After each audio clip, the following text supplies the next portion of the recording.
There are smooth sections and there are bumps in the road. So is our faith journey. I once was lost, but now I'm found. And like Angie sang, I have been held by our Savior Jesus Christ numerous times, just as you have all been throughout your lives. Even before I knew him, I now realize that this is what has kept me from bitterness, hatred, and hopelessness.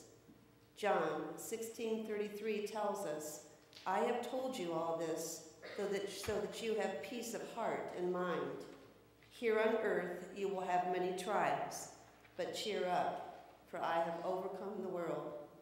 And in Acts 14:22, we must, through much tribulation, enter into the kingdom of God.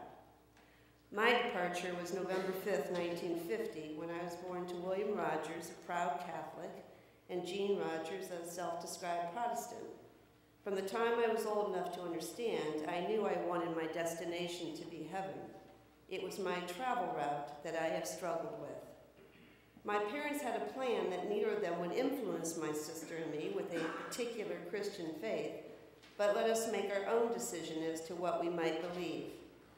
But choices should be based on solid information, and our family did not attend church. My religious background until I met my husband Gary consisted of the following experiences. I was taught the Lord's Prayer at my public school, and I recited at my school every morning until 1962 when it was banned. For some years after, we were given a moment of silence to pray as we believed. Being an adolescent, I did not always use these moments for prayer, but allowed my mind to wander about the coming day. I suppose my Lord saw this as some kind of prayer because I was usually worried about something, and things usually turned out okay. Knowing the Lord's Prayer, and when I say knowing, I mean knowing the words, not entirely understanding the meaning of the words, was a source of comfort for me when I did attend church. Many friends and neighbors invited me to go to church with them, and of course, my maternal grandmother took me to church every Easter and Christmas.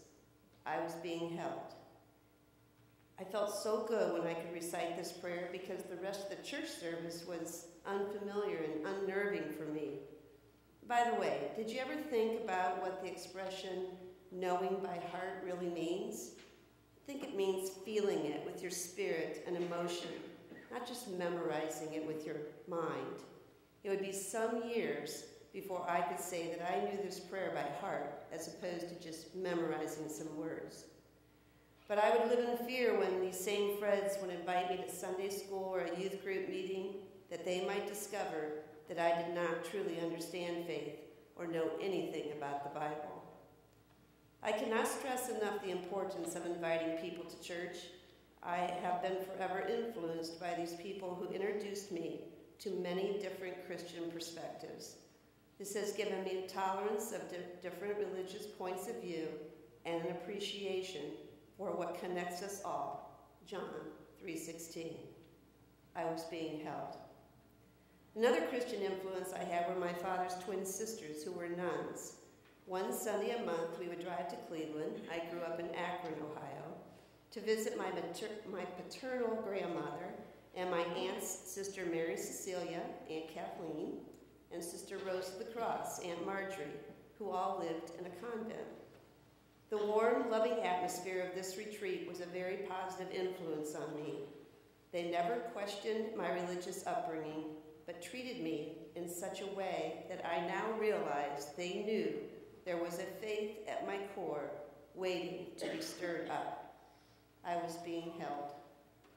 Don't misunderstand. I had a great mother. She was very loving and demonstrated the qualities of a Christian by the way she cared for my sister and I. She was a social worker who loved children, and she placed them in foster and adoptive homes. I also had a loving father who made us laugh most days, but other days, his alcoholism and gambling changed him into another person. They were conflicted about not their faith, but church. My father so loved the Catholic Church, but apparently loved my mother more. He continued to carry his rosary even after a priest refused to marry his best friend if my father was in the wedding party. Why? Because earlier, when my parents wanted to be married by the same priest, it was required that if one of the parents was not Catholic, they would have to sign a document agreeing to raise their children in the Catholic Church. My mother refused to do this, so they were married in a county courthouse in Amarillo, Texas, before my father was shipped overseas during World War II. So began their plan for their children's religious upbringing. And so went my childhood and my adolescence until my father's drinking became intolerable. When I was 15, my older sister eloped and was not heard from for 4 months. My parents were devastated, and this began the part of my life when I decided I would save the day for my parents. I would always make them proud. I would make my father appear to be the man my mother wanted him to be, and I would take charge. But the drinking continued to intensify. I did not want to see my mother embarrassed. There were episodes after episodes when I tried to intervene to take care of my father and give my mother some relief. I no longer brought friends home. My mother's social life disappeared. Eventually, I threatened to run away if my father did not stop drinking. When this threat changed nothing, I was devastated. I thought, do you not love me enough to change? I did not understand at this time that alcoholism is a disease. More than once, I remember running into the bathroom of our home, locking the door, falling on my knees, and begging for someone to help me. I guess I was praying. I now realize, once again, I was being held. Eventually, I headed off to Ohio State University with my mother telling me it was time for me to have my life and to not worry about her. Over the years, my pastors have spoken about prayers always being answered, but not necessarily immediately or in the way we might imagine. But answers will come, answers do come. And so I arrived at OSU in the fall of 1968, breaking free but still believing I was in control. In the fall of 1969, I met the answer to all my prayers earlier in my life. I met the best human being I have ever known, Gary Bosselman. Handsome, very intelligent, smitten with me, patient, possessing a quiet strength, and full of faith. I came to appreciate Gary's beliefs through his actions. He lives his faith. He saved me, as an agent of the Lord, of course. We dated off and on. He went into the Army from 1972 to 1974, and we lost contact. By late 1974, still struggling to find my way in all facets of my life, I knew I had lost the love of my life. The Lord put him back into my life exactly 37 years ago today, February 22nd, 1975. He had returned to OSU to complete his degree, interrupted by military service. I had returned in the fall of 1974 to complete my degree also. We lived in apartments at opposite ends of the campus, which is quite a distance if you are familiar with Ohio State. The likelihood of us running into each other was slim to none. But a mutual friend, Steve Robbins, yes, Jack's brother, informed us, each of us, that the other was back on campus. I tried to act nonchalant, but as soon as Steve walked away, I ran home and called information for Gary's number, but there was no listing. But Gary had done the same, and I soon received a call. We chatted for a while, and he asked, "When can I see you?" And I replied, "How soon can you get over here?" We were inseparable after that, both realizing what we almost lost. I was being held. Soon we began talking about marriage, and the discussion of religion and church and whether I would join and raise our children Lutheran surfaced. I was adamant that I would not. I reminded him of my past experience and what I felt was hypocrisy. He was deeply troubled by my attitude, so we compromised when I said I would take instructions and then decide, still thinking I was in charge. I believe he agreed to do this because he also knew who I was at my core. And so we were engaged by April of 1975, graduated together in June, at which time my future in-laws, Wilford and Thelma Bossman gave me my very first Bible, and we were married September 6, 1975. By the way, I do need to share a wonderful story about my Aunt Kathleen, Sister Mary Cecilia. When I told her I was going to marry a Lutheran, she said, "That's all right, honey, they used to be Catholics." Anyway, that fall, Pastor Robert Lins of Bethlehem, Oklahoma, began facilitating my instructions. I say facilitating because he definitely wanted it to be a personal discovery of faith. On our last night of instructions in late 1975, I said, still thinking I was in control, "I don't know if this is the right choice for me." Pastor Bob replied, "Jamie, it's not your choice. Jesus chose you a long time ago." I was so moved, and I was being held once again. I was baptized and confirmed in January of 1976. I wish I could say I've never had a doubt, but I continued to struggle for many years with my commitment. I even remember telling Gary one Sunday morning that when our daughters were all confirmed, I was not going to church anymore.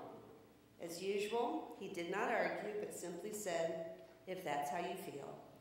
Our youngest was confirmed in 1996, and I'm still here. I was being held. However, as the years went by, through teaching Sunday school at Bethlehem and Emanuel, helping my daughters with catechism at Emanuel and summer school at Bethlehem, I slowly began to truly understand the word. I was being held. In 2005, my daughter Kimberly invited me to attend the Women of Faith Conference in Columbus, Ohio, which, by the way, I highly recommend. It was there I first heard the song "Held" that Angie sang this evening for us. It was that song that caused me to begin reflecting on how I had been held. I bought Natalie Grant's CD that day, and the song "Held" and many of her other songs have lifted my spirit many times. When Pastor invited me to preach this evening, I asked Angela Tonjes if she was familiar with this song, and much to my delight, she shared that Angela Sotheby had recently told her she had heard the song and wanted to sing it in church. Angela graciously agreed to sing the song before my sermon. Destiny, or were we all just being held? And now, here I am at a very reflective time of life, with my daughters married, surrounded by grandchildren, retired, and facing a kidney transplant. Finally starting to live the word. I have never had a better attitude about life than I do currently. My faith journey used to be one of watching the world of religion pass by and admiring it, but never stopping long enough to fully embrace what I was seeing and hearing. But I have been held by Gary's loving family of Christians who have supported me through the loss of my father in 1986 at age 67, holding his rosary in his hand and receiving the last rites from a priest. My strong mother, who passed in 1998 at age 79 of polycystic kidney disease. She never complained about the disease that ravaged her side of the family. And my only sibling, my sister Susan, who had a strong faith and modeled it well, passed in 2003 at age 56, also of polycystic kidney disease. I was certainly being held as I had the privilege of being with each of them when they left this earth. I have been held by the loving members of Bethlehem and Emanuel. I have been held by my gifts from God, my daughters, Christine, Kimberly, and Elizabeth, my sons-in-law, Greg, John, and Dustin, my grandchildren, Max, Molly, Hannah, Matthew, and another baby coming in August are definitely agents of the Lord. My students who taught me about unconditional love, even when my health began to fail and fatigue took me over and my patience was short. And friends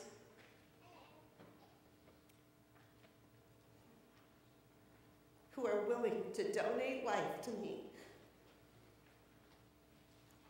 I am just trying to hear more clearly, see more clearly, and never forget who's in charge. I don't know when I'll reach my destination, but I do know that hope is born of suffering, and if God brings you to it, He will bring you through it. My hope is built on nothing less. This is what it means.